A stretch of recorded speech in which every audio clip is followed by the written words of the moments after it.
coming into it. So I'll just, you're all being muted as you come in.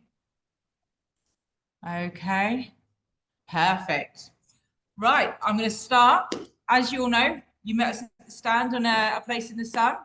I'm Emma from Aldertons. Joanne is actually here as well. She's hovering around. I know, here she comes. Look, she's going to just jump in. Hello, everybody. Nice to see you. Oh, gosh, I look old. I look bald. Hi.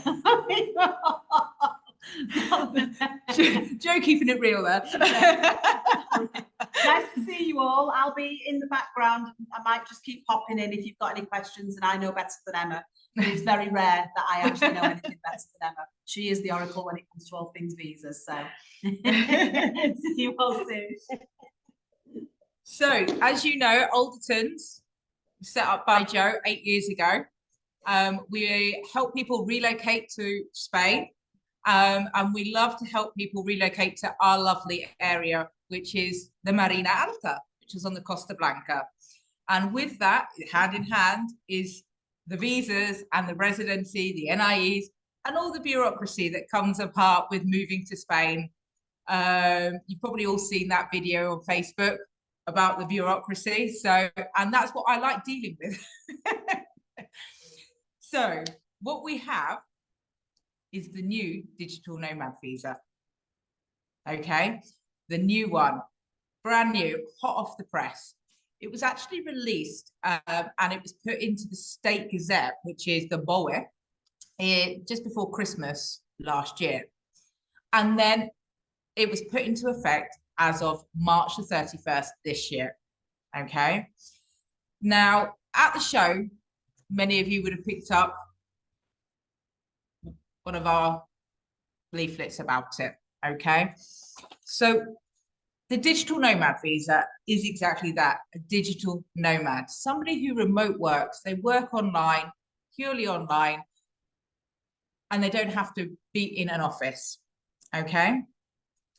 And Spain, what they've decided, along with the other EU countries, what they've decided is after COVID, you can do this, okay? You can work remotely, and it's taken a while to get everything into place. Digital nomad, there's two types, okay? You've got one which are employees and one that is self-employed, okay? So I'm going to discuss a little bit about both of them. The other thing that you have to think about with this visa is that there's two types. There's also the visa, which you go through the consulate with, which is valid for 1 year. And if you do it from Spain, the visa length is actually extended. So it can actually be more than that year. It can be up to 3 years, and it's dependent on a document that's issued by the UK, okay? So again, there's various routes that we have to go down. The most important thing with this visa is it's a fast track visa. What that means is it's seen by a Department of Immigration that is the elite, okay? They're known as the UGE. And what that means is they see these applications, and normally within 20 working days, you've had a response. Okay, so the turnaround time for the visa is a lot quicker than, for example, a non-lucrative. Even if you go through the consulate, it is still seen by that elite Department of Immigration. Okay.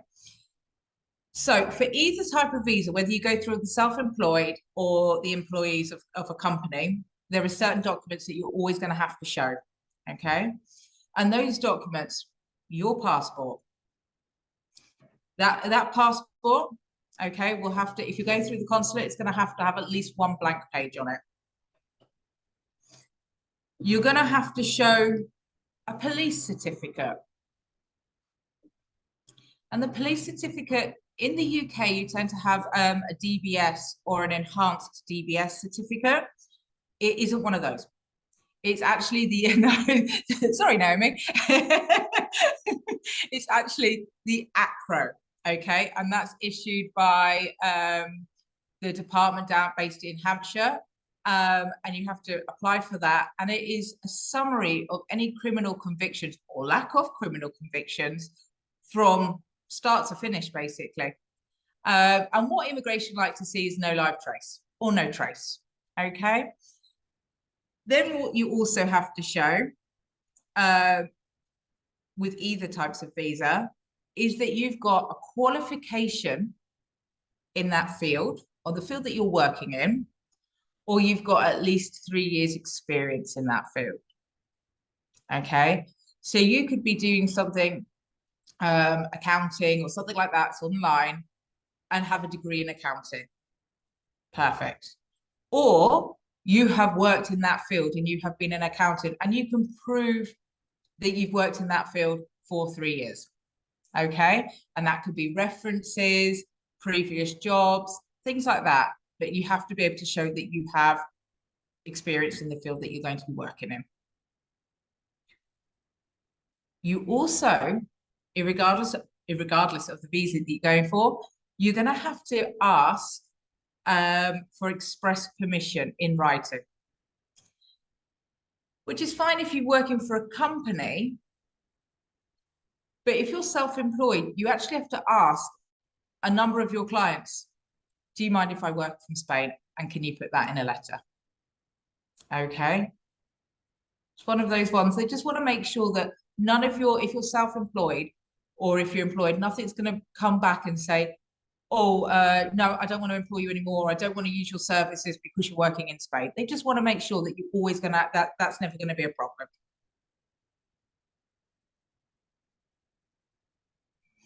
And another one is your CV. And I know majority of people don't have the CVs updated online or anything like that, but you're going to have to show your CVs. It doesn't have to be a huge CV or anything like that. I've put applications in where I've had to pad it out a little bit because it was literally just a few lines. But a CV, a current CV. Okay.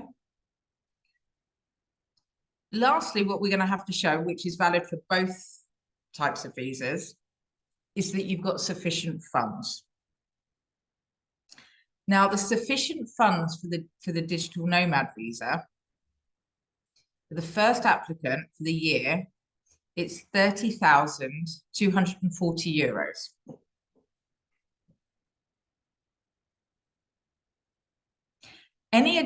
For the first family member after that, so say you're bringing a family, a wife, a husband with you, partner, you're going to have to show then an extra 11,340 euros. And then for anybody after that, children, for example, 3,780 per person. Now, you can show this through your statements, your bank statements. If you're employed, wage slips. And if you're self-employed, copies of the invoices that you send out and the proof that you've received it.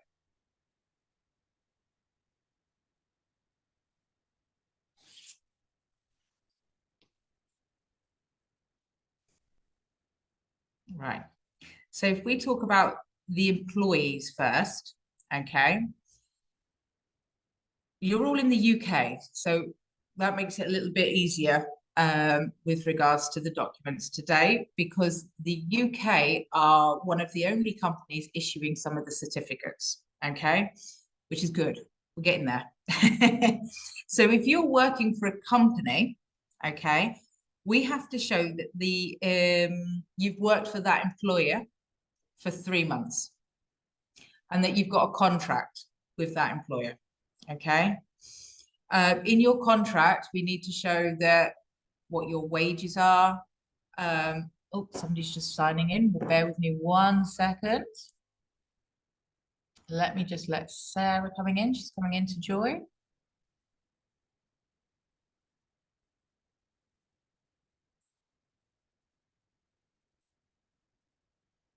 One second.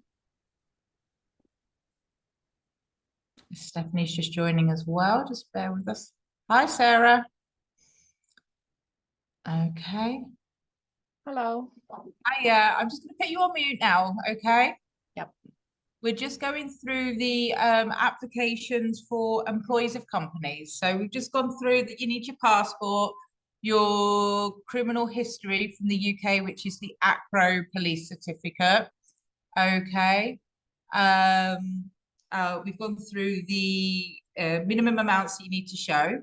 So for the first applicant, it's €30,240. And that you need to have your CV as well. Okay, so for the employees of companies, we need to show that your company, that you've been working for the company for 3 months prior to your application being submitted. And we use that by doing, as I said, the work contract. And in the work contract, it's got to stipulate that you can work remotely from Spain, what your wages are, okay, and what your responsibilities are. What is your job role? Okay. I'm just going to mute here. Perfect.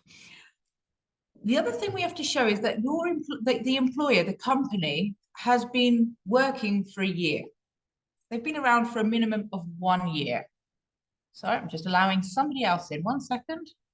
So they've been around for a minimum of 1 year. And hi, George, how are you? Hey, he's coming in now. 1 second. And the way we prove that the company's been around for a minimum of 1 year is the company's house certificate of incorporation. Okay, so that certificate of incorporation will show when the company was established, what the name of the company is, which will marry up with the name in your contract, and when the company was established. And that's sufficient then for immigration. Okay. Then once you've got, I know you've got the work contract, but one of these good nuances that we've got in immigration in Spain is that you need express written permission from the employer to say you can work remotely from Spain.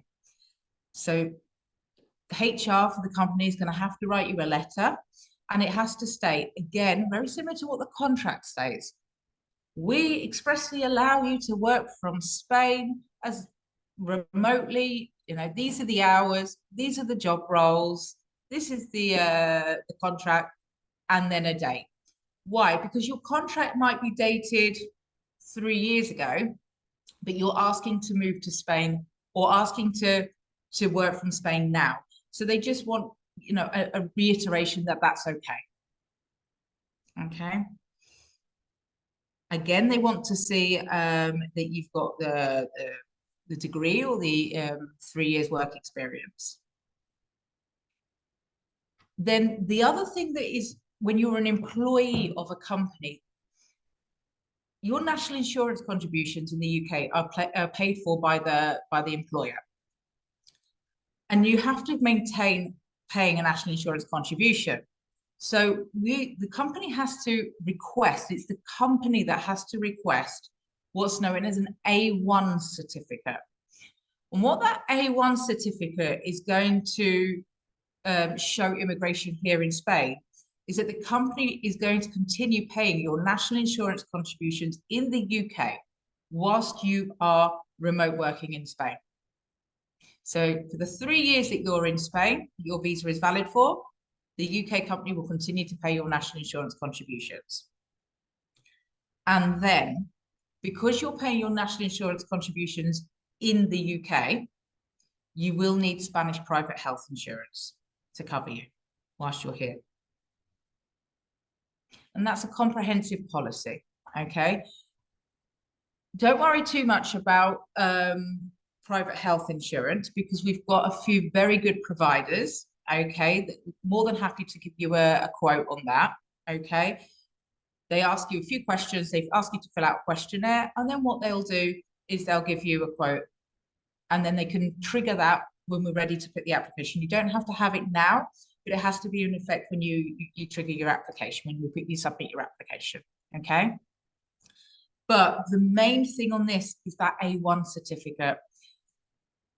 That elite Spanish immigration that I mentioned at the beginning that are looking at these applications are not processing the application unless it has the A1 form in, okay? Now, the A1 form for the UK is issued by the HMRC. A few of you have just gone, ooh. Right, so when the company asks for the A1 form, it's actually a two-step process, but it will give them an idea of when the A1 certificate will be ready. Okay, and it might give 3 months, 2 months. Depending on your company, they might have somebody in HMRC who can expedite that certificate. We've had cases where it's been expedited within a month, and then we've had others that have taken 3-4 months to come through. So one of the main things is, if you're an employer of a company, one of my main things to say to people is, will the company start asking for that A1 certificate for you? Because it is one of the longest documents to take to come through. Okay, because if they do take 4 months, then we want to make sure then we know that it's going to be 4 months. The ACRO police certificate at the moment is taking about 30 days. And the apostle on that and sworn translation is about 7 to 10 days. But the longest document at the moment is the A1 certificate from the HMRC. Okay. One of the good things about the digital nomad visa is that you can bring, as I said at the beginning, your spouse, your wife, your husband, and your children. The only thing you've got to think about is, if you're bringing somebody and they're coming with you, we need to prove your relationship. Updated marriage certificate. Okay. Children's birth certificates, the long version, to prove you're the parents. Okay. And those documents, the ACRO, the birth certificates, marriage certificate, they will need to be apostilled and sworn translated. Okay. If you decide to do your application through a Spanish consulate in the UK, you will need your certificate of good health.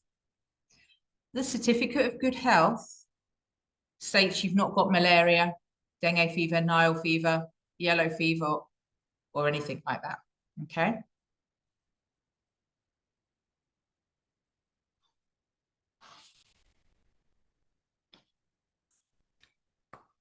Now, the self-employed one. Okay. Again, as I said, very similar documents. You still need your ACRO, passport, CV.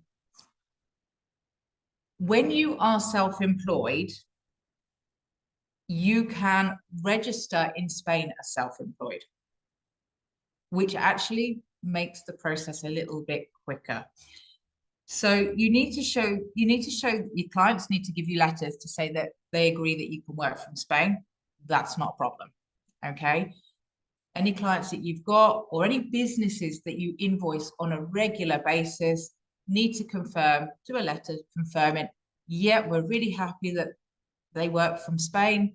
Doesn't affect us. We will continue that work relationship. Okay. They want to see that you've been working for a while as self-employed, minimum 3 months. If you can do longer, fantastic. Okay. And they want to make sure that you were self-employed in the UK. Now, that self-employment, showing that you were self-employed in the UK, that can show your tax returns, where you've done your self-employment tax returns, or any other means, okay, to show that you are, or if you're paying contributions as a self-employed person, anything along those lines. They just need to make sure that you were self-employed in the UK before you were asking for a self-employment digital nomad visa in Spain. Okay. Again, you have to show that you've got a degree or work experience, 3 years in that field. And this is the difference. You can pledge to pay into the Spanish social security system. Okay. Now, if you make that pledge to say, yeah, when I'm there, I am more than happy to pay Spanish social security, which is their national insurance contributions, what is going to happen is that you will also be paying into the Spanish health system. Okay, so you won't need that private health insurance, nor will anybody that's coming with you, because they can all go under your umbrella. Okay, but you have to make that pledge at the time of application. I promise that I'm going to be paying into that social security system in Spain. How much is that? It varies. They've actually just changed the social security system here in Spain. Okay, so that it works with your earnings as opposed to what they think it should be. So it's a lot better now. This year it came into effect. So you can they'll put a base rate on there to begin with, and then what they'll do is you can start adjusting it during the course of the year so that you're paying as per your earnings. Okay, you will, if you're being if you're paying into the social security here in Spain, you will need a tax accountant to do your quarterly tax returns. Okay, because you need to file your tax returns. And you have to remember that you will be invoicing people who are outside of Spain. If you start invoicing people in Spain, they can't be more than 20% of your earnings. Okay, because otherwise they will start thinking that you are more at looking at the self-employment visa as opposed to a digital nomad visa. Okay, so those are the two digital nomad visas. Okay, so you've got the employees and the self-employed.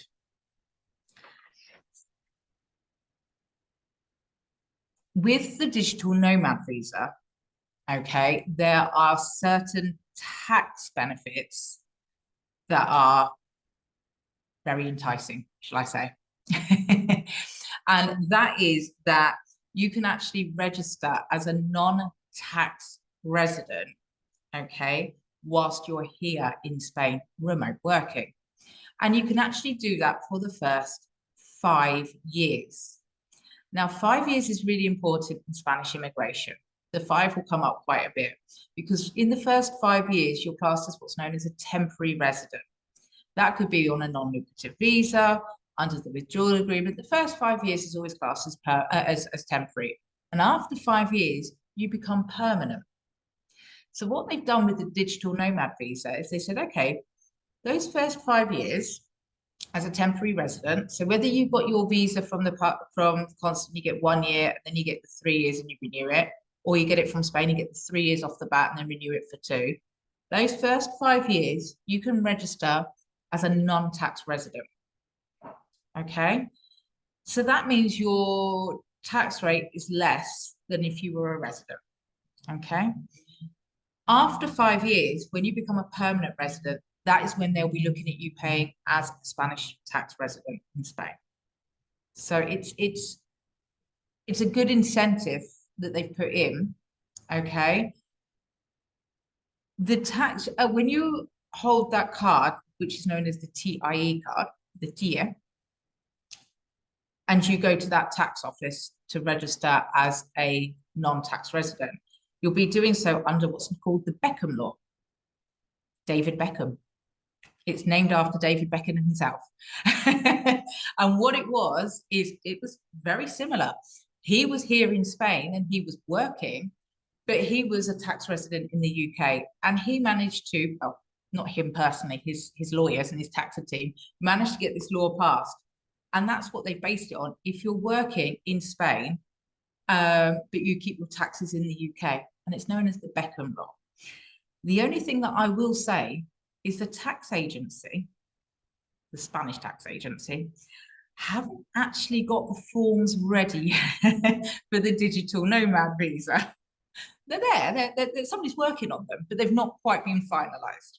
So what has to happen is that the accountant, okay, oh, bless you, Joe. Your accountant, your accountant has to put into the tax agency different forms to ask for the Beckham law or similar, okay, to say that you're a non-tax resident.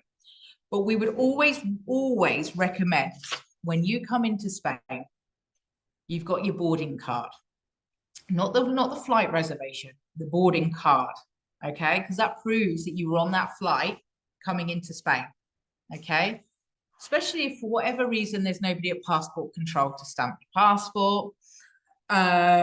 If you come on the ferry, keep the ferry ticket, stamp in the passport, use your credit card to come through Spain, through France and Spain, try and stay at a Spanish hotel. Why? It proves when you entered Spain, not only for immigration, but also for the tax agency. Okay. And a lot of the time, I always say to people when they're coming on, for example, the investor's visa, which is seen by the same department as the digital nomad, just keep the boarding passes, just keep those, just in case they ask, oh, we need additional proof of when you come in. In this case, for the digital nomads, it's important if you want to ask for the tax, for the tax benefits, okay? Just because the tax agency, it stops them coming around and go, oh, we don't know when you came in. Here it is. This is my boarding card. Here's my ferry ticket. Here's the credit card receipts. This is when I filled up my car with petrol. It just proves everything for them. And then they can't, it makes it hard for them to say no. Okay. If you're self-employed, they will only do the Beckham's law if they class you as an innovative business or an innovative self-employment. Okay. And the only way to be classed as innovative in Spain is if a Spanish administration, another administration, see your details and say yes. Okay. And that's taken them a while. So normally Beckham's law, as I say, it's always worth trying to put through boarding pass and all your documents and the proof that you've been approved for the visa. But it's tending at the moment to be more favorable to people that are employees of companies. But that's not to say it's not going to change. Okay, so say because it's a new visa, and I'm going to keep saying it's a new visa until probably the beginning of next year. Why? It's going to just have those teething problems. It's going to have where the information hasn't quite filtered down to the administrations. And we're seeing that with the fact that the tax agency hasn't quite got the right forms ready. Okay. Okay. So if you work for an EU company, you can also ask for a digital nomad visa. It doesn't have to be just for a UK company. You can, if you're working for an EU company, they're also issuing the A1 forms. I should just say that as well. Okay. The only ones, are you all working for UK companies or are you all based in the UK? Yeah, you're all nodding at me. Okay, except Stephanie. I can see her there. Yeah, so that's fine then. So you'll all you know that's not a problem. You're all going to be asking for either the A1 or the pledge to register as self-employed in Spain. Okay, when you've got that approval letter, okay, or the visa in your passport, the second step is when you're here in Spain, and that second step is having your fingerprint taken at the national police station and getting the ID card issued, the TIE card. Okay. Now, on that ID card, there will be your NIE number, your date of birth, how long that's being given to you for. Okay, so whether it be 1 year, 3 years, 2 years. So you know when it needs to be renewed. And on the reverse, it will say that you were a digital nomad visa holder, okay? And it will say your Spanish address, okay? You have to have an address in Spain, okay? But that's not to say that you can't, they know that you're going to be going to and from and you'll be going on holiday around Spain, because you can do that all remotely as you're going away, okay? The other interesting thing about this visa is they do expect you to travel. They know that you're going to have to go back to the UK every so often and do a meeting or do something, okay? So it does have the flexibility. You can be outside of Spain for up to 6 months of every year. You can, and that is, you can be to-ing and froing if need be.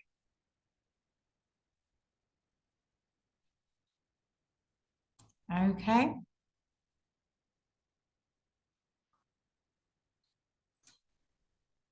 So yeah, so you're going to have a visa, or you're going to have the authorization, visas for 1 year, or the authorization can be up to 3 years. When I say up to 3 years, it is going to depend on that A1 certificate. If the A1 certificate has a shelf life of 3 years, you will get the visa for 3 years. If it's only got for 2 years, it will be a 2 years. It all depends with the HMRC back in the UK. Okay, but hopefully, when you fill it out, or when the company fills it out, and you have that visa, put the extended time in, try and get the 3 years in there, okay? And therefore they will release it for the 3 years, and you can have that visa with the TIE card for 3 years. Okay. Perfect. Has anybody got any questions so far? Just if you're self-employed, obviously you're not going to get the A1 certificate. So is there still a chance you can get 3 years, or are you only 1 year at a time?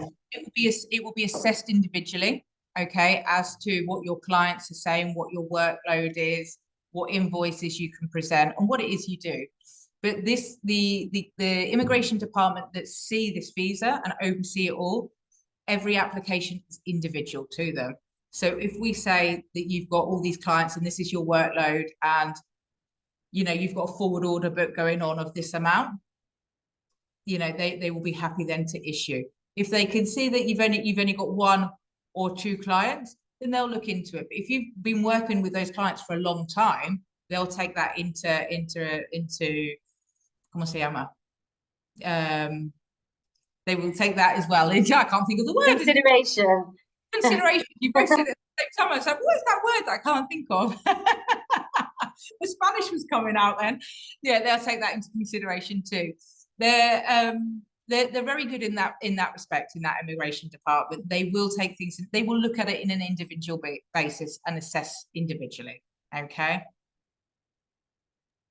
The salaries that you quoted, the euro figures of 30,000 and 11,000, yes. is that a gross salary or a net salary figure? Gross salary, yeah. Right, okay. And are you on contract, David? Well, it'd be my wife that would actually be applying for the digital nomad visa, and I'd be piggybacking her. Right, okay. Because the other scenario that you've not covered, or I've not heard, is I have my own company, but I'm, director and owner, but only employee as well. Are you the same, Sarah? Have you got contracts with your companies? With clients, yes. Right. So this is the difference between Spain and the UK, and this is one of the things that it's still going with this visa. If you're a director of your own company in Spain, you still hold a contract with your company, or you're self-employed and you invoice your company for your wages. Okay, but in the UK you don't do that. You're just a director of your company and you take your salary, and that's it. And this is where the two systems don't quite marry up.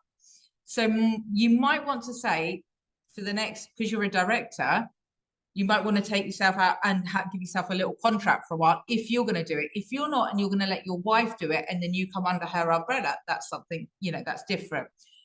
Sarah, if you want to give yourself a contract, you can do, or go self-employed, but you'll have to do that for 3 months prior, okay, to the application being submitted. It is purely the difference in how Spain have their, sorry, that sun is on me, as I said at the beginning. It's purely the difference between how Spain have the companies, the SL companies, for example, the limited companies, and they have either directors are either employed or self-employed, okay, and how you don't do that in the UK, okay? So we still have to show that relationship that you've got with the company, because in Spain, same as UK, you could have a company and not be working there.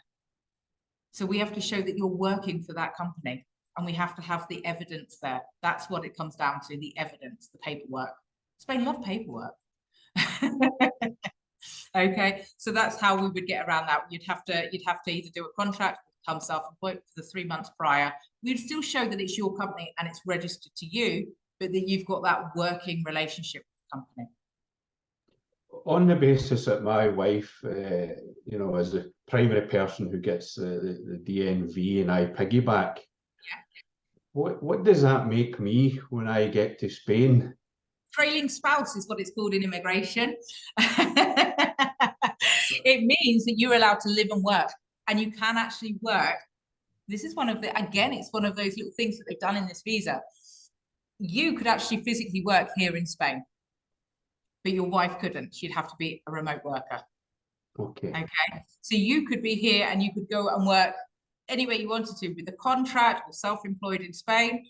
Your visa would be based on the fact that your wife is a digital nomad visa holder, but it allows the spouse to work.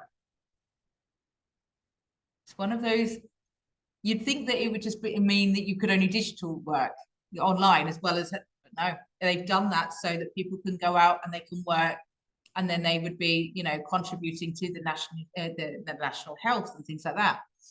That you would then have, if you were then here and you come to do the renewal and you've still got a contract, for example, you would have healthcare via the Spanish system because you've paid into that Spanish system. Okay. And just, sorry, I'm hogging the questions here. That's fine, go for it.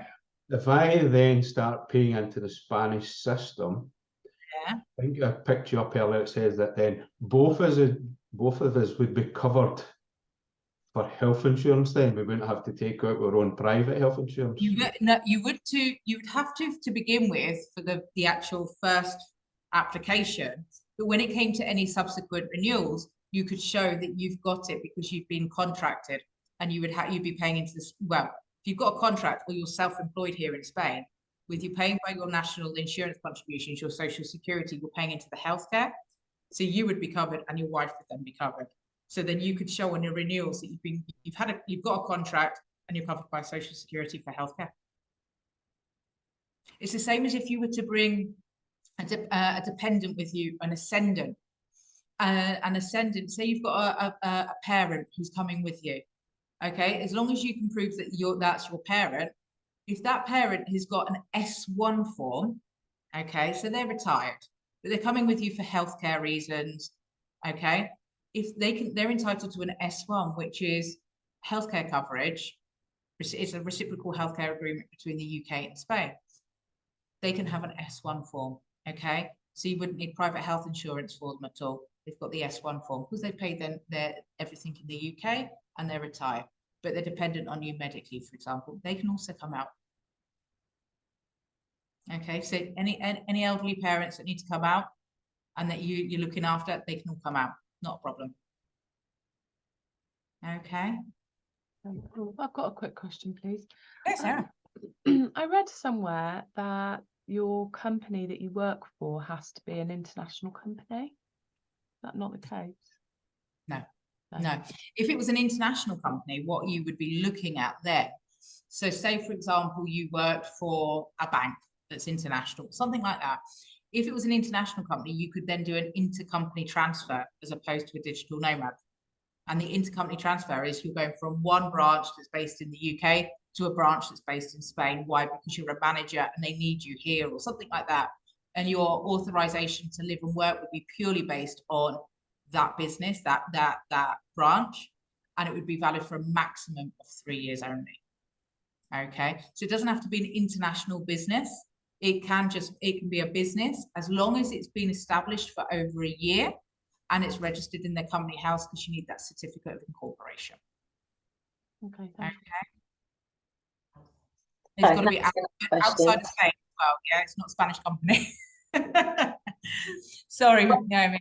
You said you have to have an address in Spain, but they expect you to be out of the country. Did you say a minimum of 6 months or up to 6 months? You can be out of the country as much as you like, or you can stay here all year round. They don't mind you coming and going, coming and going, coming and going. Right. You could own a property here and live there all year round. That is the benefit of the visa. If you need to travel back to the UK because you needed meetings every week or every 2 weeks, you're not subject to being in Spain 10 months of the year, like the non-lucrative visa, for example. You can go and come and go up to 6 months of every year. Okay, so you can stay if everything's all hands off and you can do it from here. Perfect. But if you are needed to go back to the UK for meetings or anything like that, training, anything, you are allowed to come and go. It's probably the most flexible visa for timeframes. So I've got private healthcare here with the company. Would it be worth looking into to see if that's transferable in You have Spain? to see, yeah, it has to be, what company is it? Do you know who it's with? I'm not sure off the top of my head. Okay, Maybe have a AXA. look, and what we can do is we can see whether they're registered here in Spain. Okay, so if it's something like Bupa, that's actually Sanitas here in Spain. Okay, so they normally can do the certificate. We've had it where it's got the Bupa and then Sanitas underneath, and they can issue the certificate in Spanish. Okay, to say that you're covered whilst you're in Spain on that visa. Okay, so it is worthwhile talking to the company, seeing if they're registered here in Spain. But if not to worry. I've got some people that I can put you in contact with who will ask all the right questions and be able to give you a price. You know what the price sort of difference is between Spanish health insurance and English health insurance? Because English is quite expensive if you go privately with it. Right. So in Spain, if you've got no pre-existing conditions and you're fit and healthy, you're looking around €1,000 a year. I'm probably going a little bit over, but you're looking at around €1,000 a year. Okay. If you've got pre-existing health conditions, that's what's going to push that price up. In general, €1,000 a year. Okay. But as I said, I've got a couple of good people that work for different companies, and they will send out a questionnaire to you. You fill that out, and they will be able to give you a price. Okay.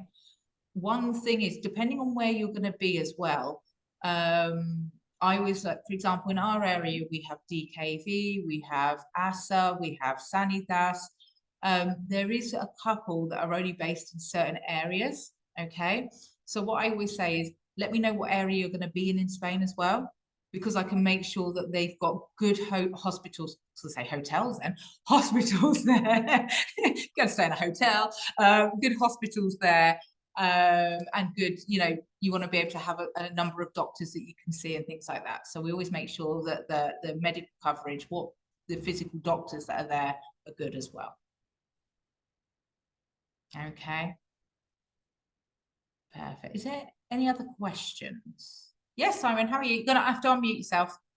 I just would like to summarise really. So as an employed person, for 5 years, you can pay your tax in the UK. And pay non-residence tax here in Spain. So how much is that likely to be? Good question. Normally it would be around 24%. However, taxes are very personal here and very individual in Spain. There's certain things that they would be looking into, and that can vary. Okay. So if you were, I don't know if you've already got somebody here in Spain that does taxes, but if not, let me know and I can put you in contact with somebody that can give you more advice on the tax situation here in Spain and how it would, how it'd be for you. Sorry, what was that? 24% of what? Sorry. It's 20 when you pay taxes. Joe's looking at me as well now. 24%. It's actually of what you would be declaring, okay, in Spain. So you're double taxed? No, you don't. It's not that would you like to come over? It's not that you're double taxed. Joe's going, no, yes, right, come on in. Bring her in. I'm in the background. Hi. Okay, so no, you're not double taxed. What actually happens is that you're taxed on your earnings that you declare in Spain. So any earnings that you earn in Spain. So remember, you're allowed to earn up to 20% of your income from Spanish soil. That's taxed at 25%. Okay, and then the rest of the earnings, the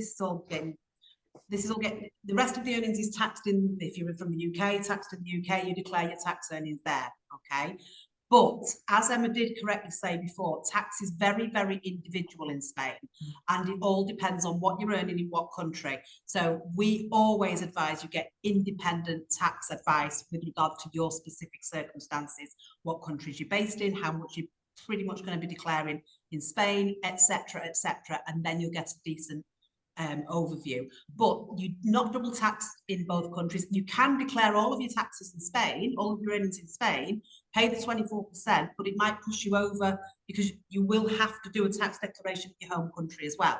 And then there is a dual agreement, so one will offset the other. So you will have to have a tax advisor in the UK, for example, and a tax advisor in Spain. You put your paperwork in that you've declared in Spain against what you've done in the UK, and between them, they'll work it out how much is owed in each country.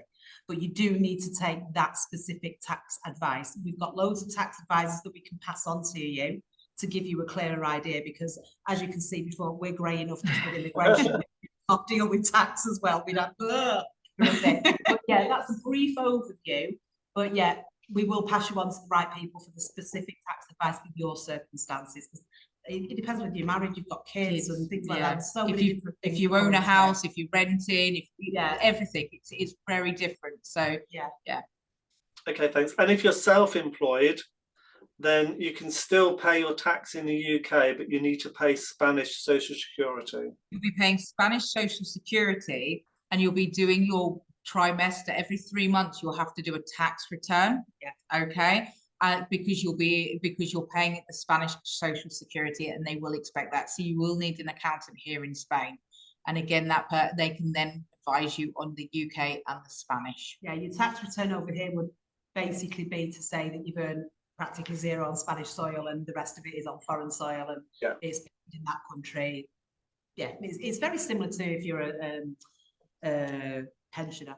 They do a tax return over here as well if they're living over here, but showing that they're earning their pension in the UK or country of origin. It's very similar to that. So, but yeah, this is the tax advisor, 100%. I hate tax. Okay, thank you. If you want somebody, and then we can pass you the details. That's not a problem. We can put you on the right path for that. That's not a problem. Yeah, that'll be helpful. Okay, thank you. Okay.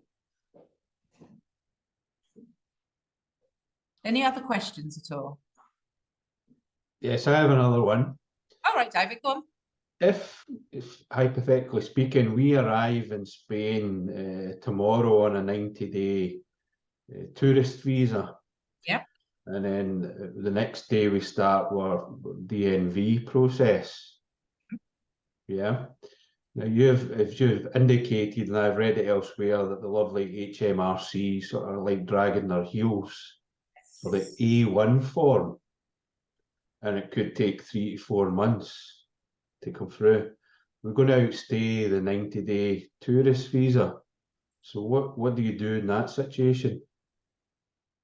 You would have to return back to the UK, okay? Because I can't submit an application in Spain if you've exceeded the 90-day allowance, okay? You would have to then go to the consulate in the UK and present your application with the A1 certificate via the Spanish consulate. Wait for the approval and then re-enter Spain. So does that, if that situation happens, that mean you can only get a 1-year visa then because you've done it in the UK? What you can do is you can actually do, we do it very quickly. You get the visa for 1 year, and then when you arrive in Spain and you get the entry stamp, okay, what we can do is ask to extend it, and rather than saying it's a visa, we ask for the authorization as if you've done it from here. Okay, so you get the authorization. The authorization I can get extended, okay? But it would all depend on that A1 certificate that you got initially, okay? So yeah, there is a chance that when you do it within your 90 days and you do it from Spain, you get the authorization straight off the bat, and it can be up to 3 years. Anything coming through the consulates is always capped at 1 year. Regardless of the visa, it's always capped at 1 year. So this side, then I have to put in all the documents and show that no criminal history. The A1 is for 3 years. Can we extend it? They then send a letter saying, yep, not a problem. And then you go and do your fingerprints. Okay. The one thing I'll say, okay, about doing things in Spain and doing it in the UK is also the costs. Okay. So if you are going through a consulate, there's a consulate fee. Okay. The consulate fee for the digital nomad visa, and I'm talking the consulate, okay, is just shy of, I think it's £570 per applicant, okay? And then there's the visa fee for them to physically put that in your passport. There is approximately £13–14, okay? When you do it in Spain within those 90 days, 73 euros is the application cost. You're laughing, David. I know that's your private health insurance for the one of you. It's that if you do it for the investors visa, for example, the consulates are charging £1,500 to process that application. It's 75 euros in Spain. So it's always good to keep within those 90 days, even if you have to go and spend a couple of weeks because we're waiting for that A1 and you see it's not going to arrive. A couple of weeks with some friends in the UK, get that A1 and then re-enter and get that application put in.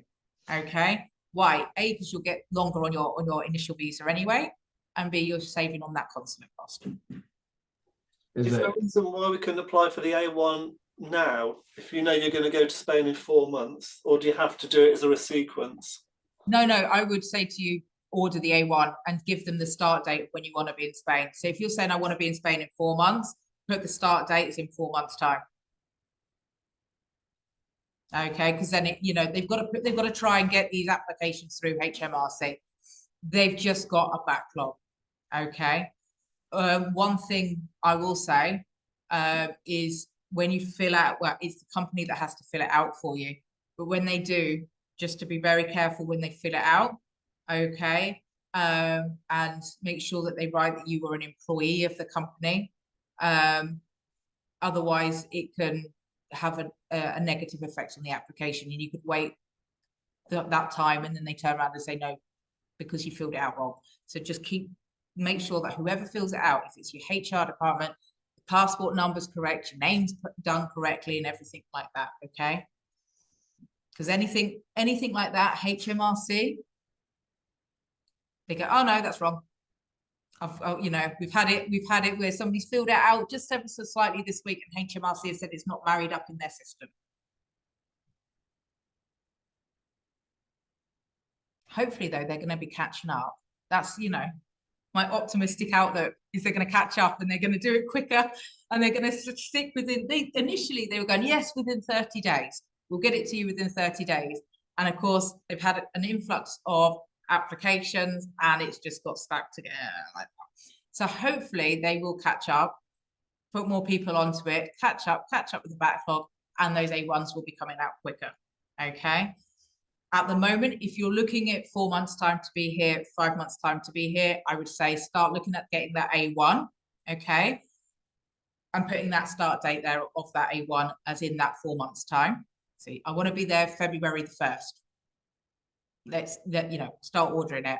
Then I would be saying to you around December time, get the ACRO, because that's taking 30 days as well at the moment. Okay. Marriage certificate if you need it. The good thing that we've got is that this immigration department, they do understand that there is a backlog with HMRC. Okay. And what they did is they extended the time that the documents are valid for. So they understand that ACRO had security breach. It was in fact the Spanish that brought it to the UK's attention that they had a security breach. Okay. All their internal systems, something flagged off, and they was like, whoa, something's going on. And they cut that time to the UK and notified them. UK are now working on their security breach within the ACRO application files, which is why it's taken 30 days as opposed to 4 days for the ACRO to come through. Okay. So again, it's a knock-on effect. So Spain realized what's happening and they said, look, rather than giving you 3 months on these documents, so on the wedding certificate and on the police certificate, we'll extend it. We'll give it 6 months. Okay. And they also know that the A1 is taking a while to come through, and people had got the ACRO and asked for the A1, and the A1 was taking longer and the ACRO was timing out. The Spanish realized what was happening. They said, you know what, we'll take it anyway.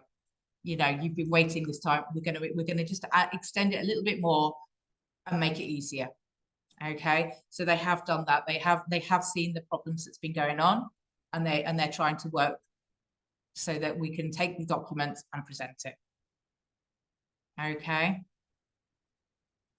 They are quite good, that department. They are sort of more friendly, I should say. Okay. Is there any other questions at all? No? Perfect. Okay. Go on, David. Were you going to say something then? I was. Go on then. I take it everything needs translated to Spanish, so the letter from the employer, CVs, everything needs translated. Right. Okay. So what happens is CV, for example, there's certain types of translations in Spain. The CV can be done as known as a simple translation. Okay. And a simple translation is, for example, myself translating it into Spanish. Okay. They just want to get a gist of what your qualifications are. Okay. What your work experience is. Okay. Other documents like the ACRO marriage certificate, they need to be sworn translated. And that translator is a ministry approved translation. So they've gone through their qualifications and exams, and they've done their degree in translating in Spanish and English and everything, and they're ministry approved. Okay. So those documents have to be sworn translated. Okay. Now, not all only certain documents need to be apostilled, and an apostle is a document that is stuck to the back. Okay, so say this was your police certificate, on the reverse, there could be an apostle stuck to it. What that is verification that the person that has signed that certificate is actually a real person that works within that department. Okay, now, only a few of those documents need to be apostilled. The rest might only need translation. Translation can be done here from Spain. Okay, that's not a problem. However, if a document is issued from a UK and it needs an apostle, the apostle can only be done in the UK. Okay. It's not a problem if you here and you've got your A1, but the ACRA is following you.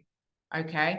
Because I've got a company that does the apostles and translations, so we can courier it back and then get it back to Spain. And normally I say 10 to 14 days to do that. But if you were in the UK, they've got a very quick turnaround time and they get it delivered straight to you. Okay. And that's for an apostle in a document or a translation if you need it. Okay. If you're here and they say an immigration turnaround, as they can do, okay, and they turn around and they say, I don't normally ask this for to be sworn translated, but you know, I woke up and I got out the left side of bed, so I want this translated today. I've got a translator in the net. She's just down the road. I can call on her and I can get the price, and she can do it 24 hours. It takes her to do a sworn translation. So it's not a problem if they ask for something. They are immigration, so they are entitled to ask for an additional document or a clarification or a translation if they're unsure of the English that's there. Okay. A lot of the people in the department speak English, but if they're unsure, they will ask for a sworn translation or a clarification. Okay, go on, Sarah. What are your fees for this work? Oh, good question. Our fees are €500 plus IVA per applicant. Okay, and that is for any of the visas that we do. Plus IVA, that's what insurance. Your VAT, yeah, your VAT. Okay. Right. What I can do is I can send, I've got all of your emails, so what I can do is I can send everything in an email as well to you, including the immigration fees, so that you've got all of that written down. And I'll also put in there the health insurance providers, their email addresses, so that you can reach out to them if you'd like a quote. Okay, that's not, you know, that can be easily done, and I can send that out to you, and then you've got that information, and then you can, you know, get some ideas. For example, the police certificate that you will need, normally the premium service is £95 for the certificate, but because they've had that security breach, they can't offer that premium service at the moment, so it's £55. Okay, so I can send you out the pricing for each document, and then it gives you an idea of the costs involved in the digital nomad visa. Okay. Okay, are there any further questions at all? No? All right then, perfect. If you do have any questions, just send me an email. We can have a one-on-one Zoom call. Okay. Remember, if you're looking to move over and you're looking to rent or looking to buy, again, just let us know. Tell us what area you're looking for. We'll have that Zoom call. We'll be able to assist you as well. Okay. And all our webinars that I've been doing, I've been putting up onto our YouTube channel, Aldertons of Spain. So they're there. So if you wanted to know about property purchase or the other visas that are available, all the recordings are on our YouTube channel as well, okay? All right. That's brilliant. Thank you. You're very welcome.